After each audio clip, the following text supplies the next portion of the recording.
Pria ini mengamuk dan mengeluarkan senjata tajam di area SPBU di kota Kendari, Sulawesi Tenggara.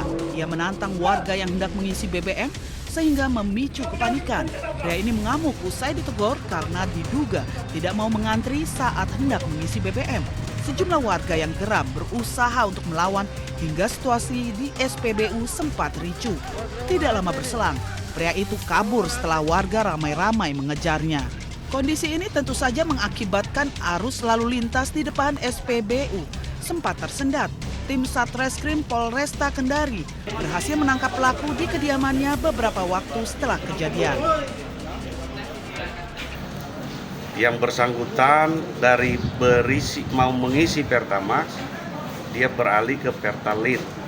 Namun ada komplain dari para konsumen karena tidak mau antri, sehingga terjadi percecokan. Yang bersangkutan mencabut sajam. Pelaku saat ini menjalani pemeriksaan intensif di Polresta Kendari.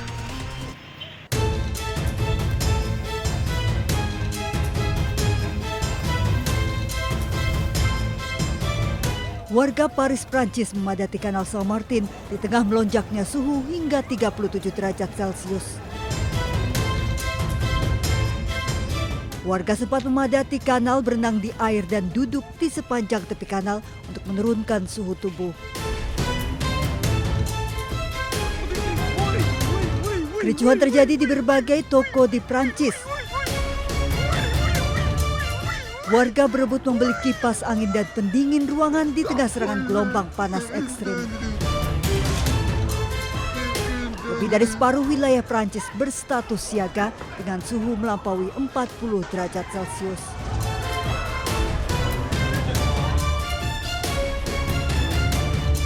Akibat serangan gelombang panas ekstrim, warga Leipzig, Jerman frustasi. Suhu ekstrim pecahkan rekor hingga 41 derajat Celcius. Bahkan suhu panas membuat lapisan jalur tram meleleh. Kondisi ini membuat transportasi terganggu. Material ini memanas dan mengalir ke beberapa bagian rel dan jalan raya. Gangguan ini memaksa layanan tram di berbagai kota dihentikan.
Tim penyelamat dikerahkan mencari para korban di reruntuhan Gedung Vistamar Venezuela pada hari Minggu waktu setempat.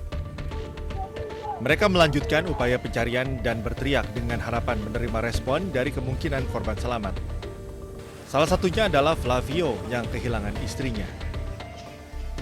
Sí, esperemos con el favor de Dios logremos encontrar a mi esposa y a mi mascota, que tenemos 4 días que no sabemos de ella y bueno, jamás perdemos las esperanzas.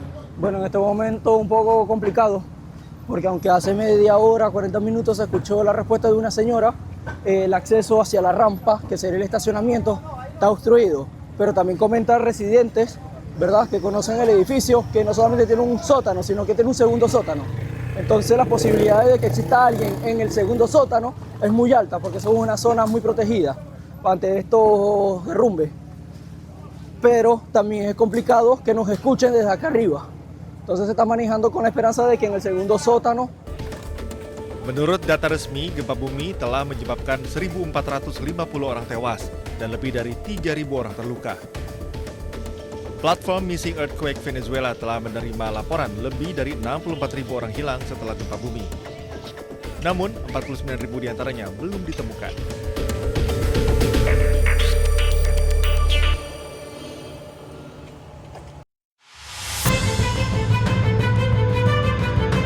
Komando Pusat Amerika Serikat atau CENTCOM merilis rekaman serangan jet tempur Angkatan Laut dan Angkatan Udara Amerika Serikat terhadap sejumlah situs militer Iran di sekitar Selat Hormuz. Sedikitnya 10 sasaran diserang, meliputi sistem pertahanan udara, fasilitas penyimpanan drone, infrastruktur komunikasi, hingga kemampuan penebar ranjau laut. AS menyatakan operasi tersebut merupakan respons atas serangan drone terhadap kapal tanker minyak berbendera Panama MT Kiku yang saat itu membawa lebih dari 2 juta barel minyak mentah.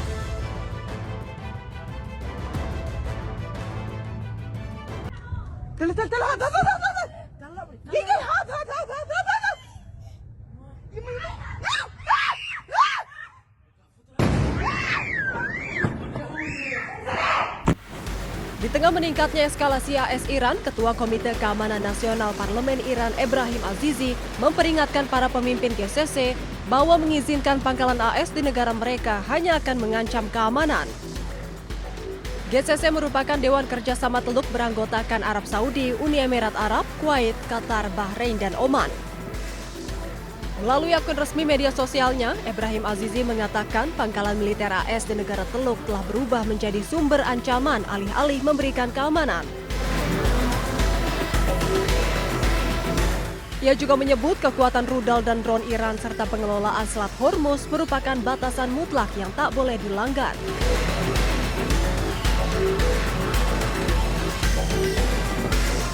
Sehingga satu-satunya jalan menuju keamanan regional hanyalah dengan menjauhkan diri dari Amerika Serikat.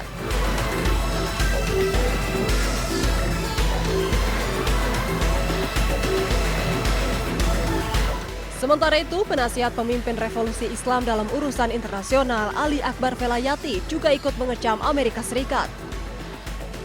Ia menegaskan bahwa stabilitas negara-negara Arab di sekitar Teluk Persia saat ini adalah karena pengelolaan Iran atas jalur Selat Hormuz. Ia juga menyebut Amerika Serikat hanya membawa penjarahan dan kekerasan ke kawasan Timur Tengah.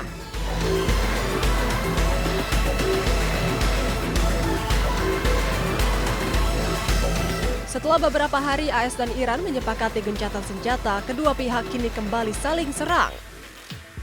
AS meluncurkan serangan udara terhadap sejumlah lokasi penyimpanan rudal, drone, dan radar pantai di Iran. Sementara Iran juga meluncurkan serangan balik ke pangkalan-pangkalan militer AS di Timur Tengah.